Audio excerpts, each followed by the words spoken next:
What's up mga kaluto? Ngayon magkikilaw na naman tayo ng sisi. Ano bang tawag sa inyo nito? Sisi dito sa amin sa may Davao de Oro. Slice tayo ng pumbay. Tapos luya. Yan. Inisa natin yung luya. Slice natin ng maliliit. Maliliit. Yan guys. Slice natin yung luya.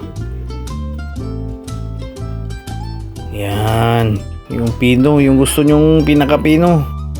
Pinakapino na luya. Yan. Magpakulo tayo. Lagay natin yung sisi. Sandali lang yan. Pag kumulo na, lagay mo agad yung sisi. Tapos, sandali lang yan. I-strain mo. Yan. Kunin natin. I-strain natin. Kunin yung sabaw. Tapon yung sabaw. Ilagay sa bowl.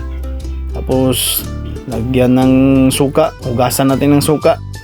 Tapos strain. Tapon yung pinanghugasan na suka. Lagay sa malinis na bowl. Ayan, tabi-tabi na yan. Yan, lagay yung luya, tsaka sibuyas, bombay. Yan, asin, MSG, tapos sugar. Yan, suka na sinamak yan. Masarap yan. Ito na. Malapit na. Madali lang gawin to mga kaluto.